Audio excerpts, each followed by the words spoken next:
আসসালামু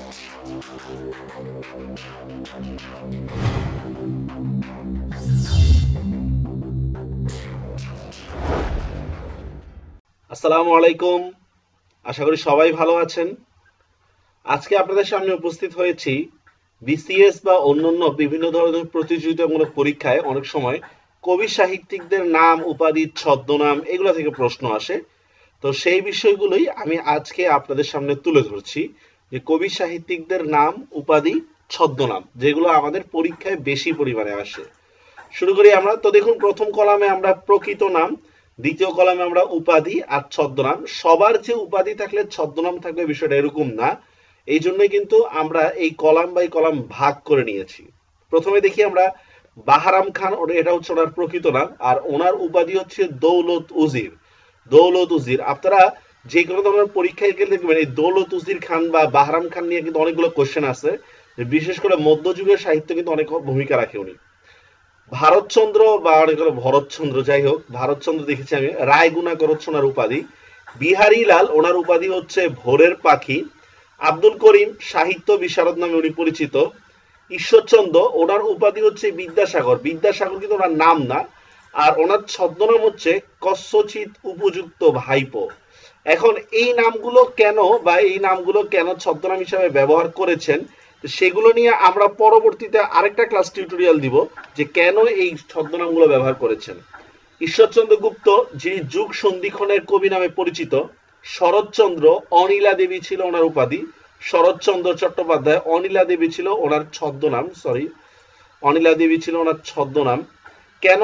কারণ হচ্ছে ওনার বড় বোনের নাম অনুসারে কিন্তু এই নামটা করা হয়েছে। গোবিন্দ দাস স্বভাব কবি। গোলাম মোস্তফা কাব্য সুধাকর নামে পরিচিত। মুকুন্দ দাস চারণ কবি। বিহারীলাল চক্রবর্তী, যে ভৈরবের পাখি একটু আগে আমরা দেখেছি, মুকুন্দরাম চক্রবর্তী কবি কঙ্কন নামে পরিচিত। দেখুন দুইটা কিন্তু ভিন্ন, একটা হচ্ছে মুকুন্দ দাস, একটা হচ্ছে মুকুন্দ রাম চক্রবর্তী, একটা, দুইটা কিন্তু ভিন্ন। আচ্ছা, তারপর দেখি আমরা শেখ ফজলুল করিম, ফজলুল না, ফজলুল করিম কাব্য রত্নাকর নামে পরিচিত। কাব্য রত্নাকর। জীবনানন্দ দাস তিমির হরণের কবি, রূপসী বাংলার কবি। জীবনানন্দ দাস বানানটা একটু খুব ইম্পর্টেন্ট। তারপর দেখি সত্যেন্দ্রনাথ দত্ত ছন্দের জাদুকর নামে পরিচিত।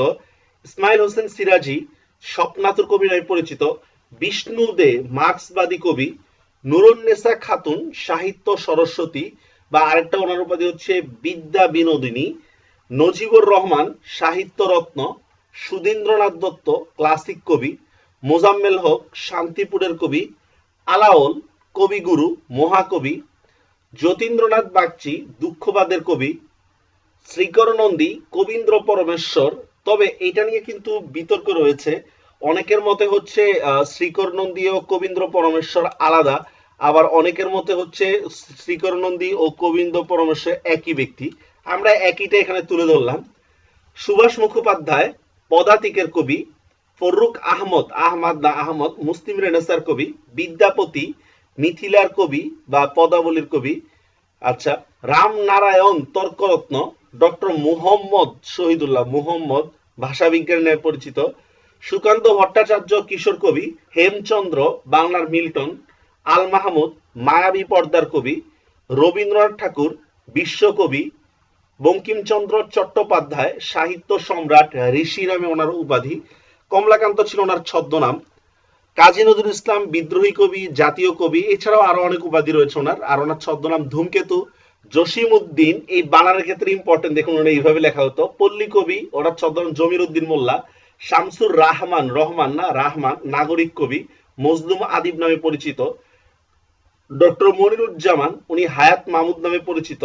বলাইচাঁদ মুখোপাধ্যায় বনফুল। বিমল ঘোষ মৌমাছি। কাজেম আল কুরাইশি ছদ্মনাম হচ্ছে কায়কোবাদ। প্যারিচাঁদ মিত্র টেকচাঁদ ঠাকুর। কালী প্রসন্ন সিংহ হুতম পেঁচা। দক্ষিণারঞ্জন মিত্র দৃষ্টিহীন। তারপর দেখি আমরা কালিকানন্দ অবধূত। নিহারঞ্জন গুপ্ত বানভট্ট। রাজশেখর বসু পরশুরাম। অনন্ত বড়ু, যিনি বড়ু চণ্ডীদাস নামে পরিচিত। নারায়ণ গঙ্গোপাধ্যায় সুনন্দ। প্রমথ চৌধুরী বীরবল। সমরেশ বসু কালকুট। এই 3 নম্বর পার্টে যে জিনিসগুলো রয়েছে কলামে, সেগুলো হচ্ছে ছদ্মনাম। শেখ আজিজুর রহমান শওকত ওসমান। বিনয় কৃষ্ণ মুখোপাধ্যায় যাযাবর। আবু নাইম শহীদুল্লাহ, ইনি শহীদুল্লাহ কায়সার নামে পরিচিত। রামমোহন রায়, ওনার উপাধি হচ্ছে ভারত পথিক। অচিন্ত কুমার সেনগুপ্ত, নিহারিকা দেবী। আবুল ফজল, শমসের উল আজাদ। প্রবোধ কুমার বন্দ্যোপাধ্যায়, বন্দ্যোপাধ্যায় বানানটা ভালো করে দেখুন, যে নয় দ জফলা ওকার, এটা অনেকে আমরা জানি না। মানিক বন্দ্যোপাধ্যায় নামে উনি পরিচিত। তো এই ছিল হচ্ছে আমাদের কবি সাহিত্যিকদের বিভিন্ন নাম, উপাধি, ছদ্মনাম নিয়ে আমরা সংক্ষিপ্ত একটা টিউটোরিয়াল। আমরা পরবর্তী কোনো টিউটোরিয়ালে এই ছদ্মনামগুলো বা এই উপাধিগুলোর কারণ কি সেগুলো নিয়ে আলোচনা করব। আশা করি হয়তো দুই একটা প্রিন্টিং মিস্টেক থাকতে পারে, টাইপিং মিস্টেক, তো সেইগুলা মানে ক্ষমা সুন্দর দৃষ্টি দেখবেন। আর এই জিনিসগুলো আপনারা নোট করে রাখবেন, তাহলে ইনশাল্লাহ আপনাদের জন্য ভালো হবে। সবাই ভালো থাকবেন, আর এই ভিডিওগুলো ভালো লাগে থাকলে অন্যদের সাথে শেয়ার করবেন। আল্লাহ হাফেজ।